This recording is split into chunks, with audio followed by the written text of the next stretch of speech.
You're watching Maryland Politics here on TV Free Baltimore. Welcome to Maryland Politics. I am your host, Louise Baker. People have been flooded with information and misinformation regarding COVID-19 for over 2 years. The information has been changing sometimes on a daily basis, and the mixed messages and often false messages we receive are overwhelming to say the least. With me today is a woman who chose to get involved at a grassroots level to share clear, concise, and accurate medical information we all should know regarding this virus. She has worked tirelessly at this endeavor. Welcome, Kate Sullivan, President and founder of Operation Lionheart. Thank you, Louise. So nice of you to have me here this evening. So tell us a little bit about you, about your background, and what brought you to providing such community volunteerism. Probably one of the more interesting pieces of me, and certainly the most important, is that I'm a mother of 4, and I have been married to my husband for 22 years, and I have always been very involved in the community. Prior to having children, I graduated from Bucknell University in 1994 and started working at Merrill Lynch for 7 years, and upon retirement, I decided to stay and raise my family. Being involved in the community, I've always treated it like a job. I believe very, very strongly that service is the rent that we pay for the blessings that we receive. And making our community a better place is probably the greatest gift that we can give to our families. So that is something I've always been very committed to. So I, like you, am also a mother of 4. And I quit working and became a stay-at-home mom after I had my 4th child, so I can relate. So what inspired you to create Operation Lionheart, and what is Operation Lionheart? So Operation Lionheart is our best attempt to deliver medical truth into our community. But first, before all of that, what we were seeing over the last year has been a lot of frustration over things and the world unraveling. And I was seeing my children's hopes and dreams sort of unravel before me, and feeling very desperate to make a difference and sort of right our ship. And the chief agitator to the issues that I think we're facing right now is COVID and misinformation about COVID. And behind all of that is fear. And what's driving that fear is misinformation.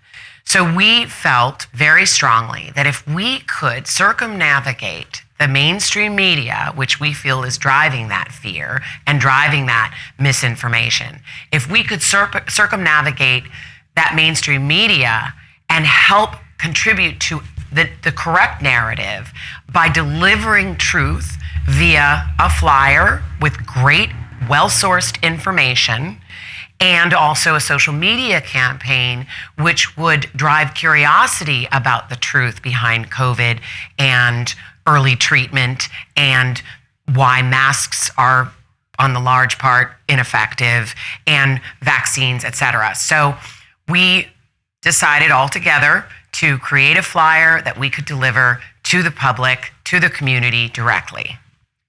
So tell me about the flyer. Okay. Tell me about the flyer.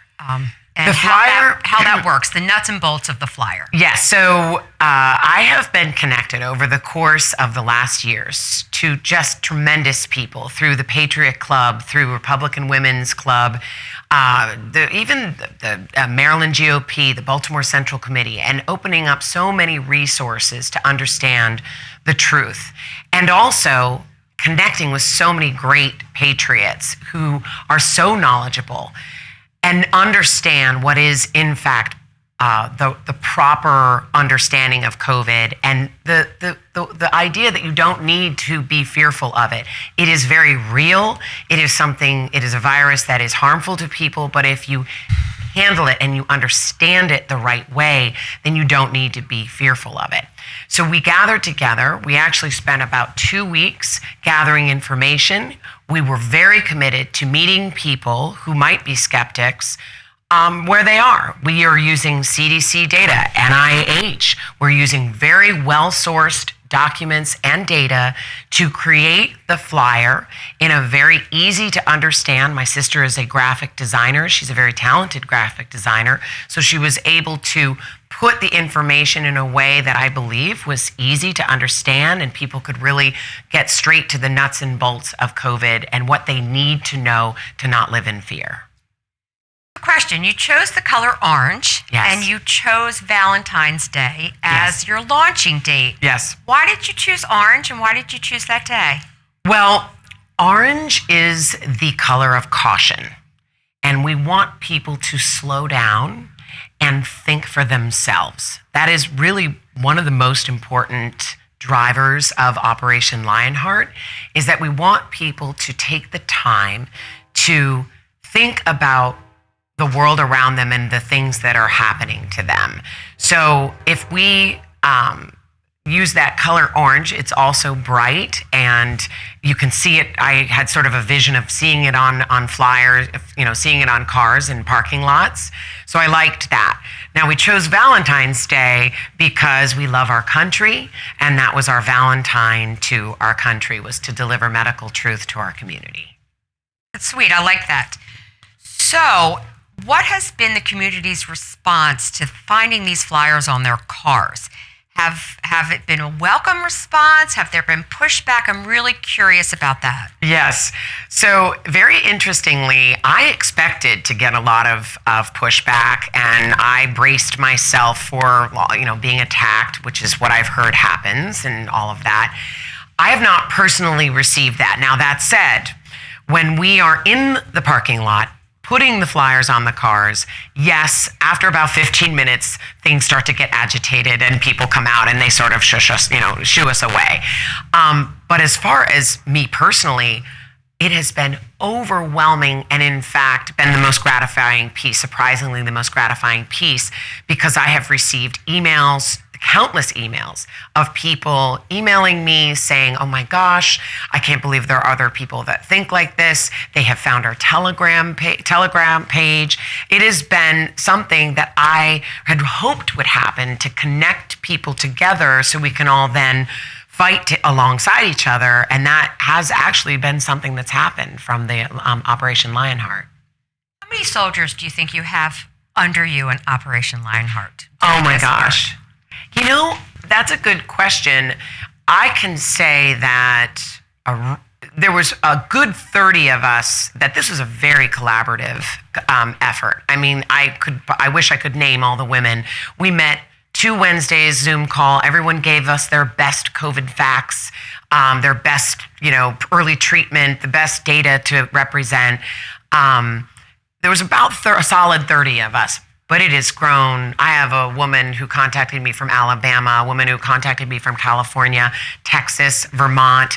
So I don't know the number at this point, but I hope it goes completely national at some point. You had to guess. How many flyers have been put on cars to date? Well, I can say it's at least 15,000. We have worked very hard. We had 17,500 printed. This was a wonderful effort. It's kind of a crowdsourcing effort. People donated reams of paper, and then we had a wonderful printer that went and took those reams of paper and printed out 17,500 flyers. And to this day, I have roughly 2,500 left. So I believe 15,000 is a solid number.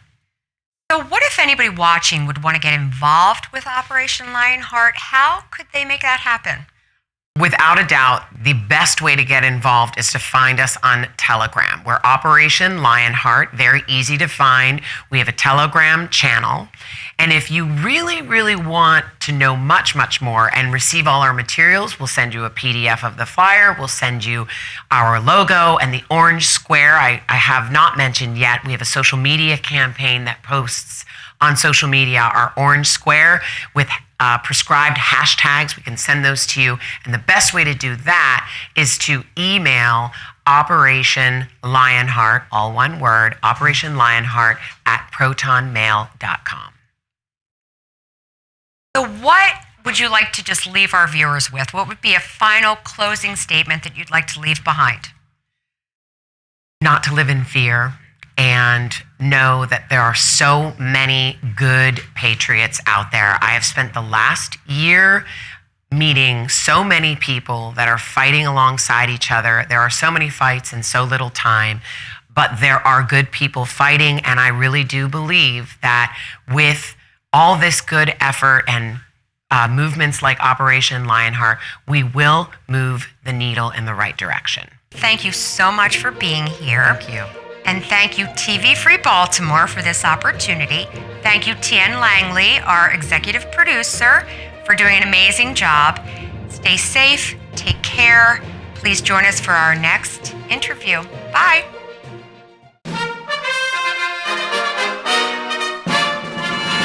You're watching Maryland Politics here on TV Free Baltimore.